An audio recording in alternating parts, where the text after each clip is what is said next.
रायगड़ा जिलार बड़ खबर। नमस्कार दर्शक, जीटीवी भारत ओडिया न्यूज चैनल को आपन को स्वागत करुछि। मु रामदास। आसंतु नजर पकेबा 24 तारिखर बड़ खबर उपरे। कल्लर ठारे जिला प्रशासन जुग्म अभियोग शुणाणी शिविर।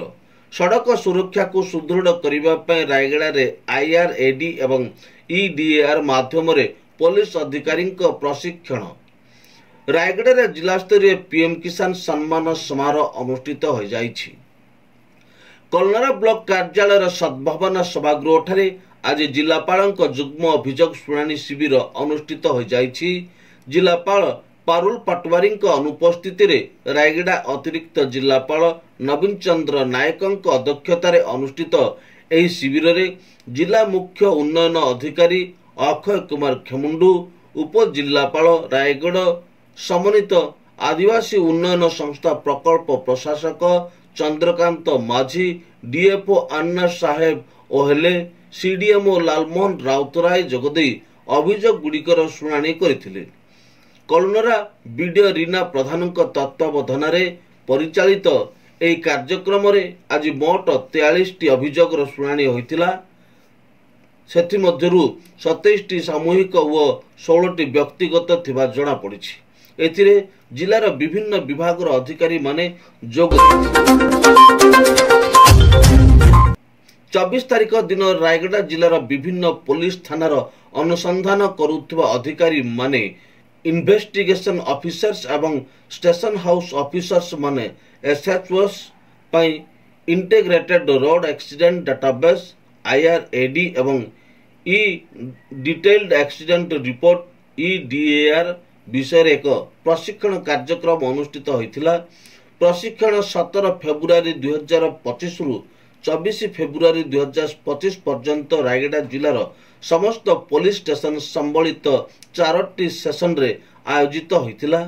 एही प्रशिक्षण सभार नेतृत्व नैथिले गुणशेखर नेतेती, जुग्म निर्देशक आईटी एवं जिला सूचना विज्ञान अधिकारी डीआईओ एनआईसी रायगढ़ एवं पी नवीन कुमार जिला roll out manager DRM Raigarh. IRAD एवं ईडीएआर प्रकल्पर प्रमुख उद्देश्य होछि सड़क सुरक्षा को उन्नत करने एवं दुर्घटना संपर्कित समस्त तथ्य संग्रह करी एहाको एक संगठित तथ्य भंडार भाव में प्रस्तुत करने। एही प्लाटफॉर्म माध्यम दुर्घटना संबंधी तथ्य अधिकारी मानक द्वारा संग्रह एवं अपलोड करने सहज हो पारिबो एवं यह द्वारा दुर्घटना प्रतिफलित मागिबा एवं प्रतिक्रिया समय को अधिक संक्षिप्त कराई परिबा। ईडीआर आवेदन एक समर्थनात्मक प्रक्रिया जहा माध्यम रे रोड दुर्घटना पीड़ितों पई दाबी अनुसंधान प्रक्रिया को अधिक द्रुत एवं क्षमताशील करि पारिबो। प्रशिक्षण समय रे पुलिस अधिकारी माने किपरि दुर्घटना रिपोर्ट धरा पड़िबा एवं ईडीआर भितर एहाको माइग्रेशन करने निमंते रिपोर्ट तैयारी करि परिबे से विषय रे अनुशीलन करिथिले। एही रिपोर्ट गुड़िक motor accident claim tribunal MACT राज्य आईन सेवा क्षेत्र एसएलएसए एवं बीमा कंपनी मानक पय उपयोगी होई परिबो, जहा द्वारा दाबी प्रक्रिया द्रुत एवं क्षमताशील होई परिबो। आईआरएडी प्लाटफॉर्म उद्देश्य हेउछि दुर्घटना तथ्य विश्लेषण करी दुर्घटना ह्रास पाए उपयोगी प्रतिक्रिया नेबा। एही प्रयास रायगड़ा जिले में सड़क सुरक्षा वृद्धि करने एवं एक दक्ष एवं सुरक्षित दुर्घटना रिपोर्टिंग एवं दाबी प्रक्रिया को सुसंगठित करने पर एक गुरुत्वपूर्ण पदक्षेप अटे।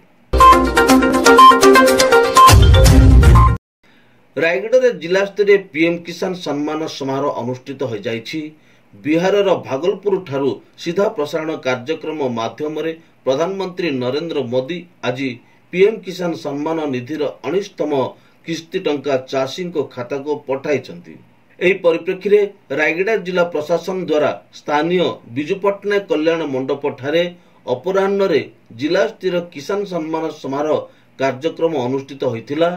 अपराह्न 2:15 टू 3:30 समय पर्यंत प्रधानमंत्री सीधा प्रसारण कार्यक्रम देखिबार व्यवस्था करा जायतिला। पीएम किसान योजना देशर कृषकों को आर्थिक स्थिरता प्रदान करुछि। ପୂର୍ବରୁ ଯୋଜନାର 18ତମ କିସ୍ତି 2024 ମସିହା ଅକ୍ଟୋବର 5 ତାରିଖରେ ମହାରାଷ୍ଟ୍ରରୁ ଜାରି କରିଥିଲେ ପ୍ରଧାନମନ୍ତ୍ରୀ। ଏହି ଯୋଜନାରେ ବର୍ଷକୁ 3ଟି କିସ୍ତିରେ 2000 ଟଙ୍କା ଲେଖାଏଁ 6000 ଟଙ୍କା ପ୍ରତି 4 ମାସ ବ୍ୟବଧାନରେ ଆର୍ଥିକ ସହାୟତା ପ୍ରଦାନ କରାଯାଉଛି। ପିଏମ୍ କିଷାନ ଯୋଜନା ହେଉଛି କେନ୍ଦ୍ରୀୟ କୃଷି କଲ୍ୟାଣ ଯୋଜନା।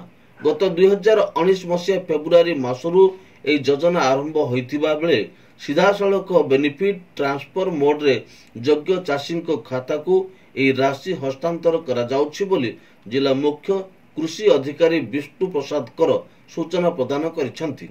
ଏହି କାର୍ଯ୍ୟକ୍ରମରେ ଜିଲ୍ଲାର ବିଭିନ୍ନ ବ୍ଲକରୁ 250 ଜଣ ପିଏମ୍ କିଷାନ ହିତାଧିକାରୀମାନେ ଅଂଶଗ୍ରହଣ କରିଥିବା ବେଳେ ଉପକୃତ ହୋଇଛନ୍ତି ଜିଲ୍ଲାର ସର୍ବମୋଟ 48,606 ଜଣ ପିଏମ୍ କିଷାନ ହିତାଧିକାରୀ।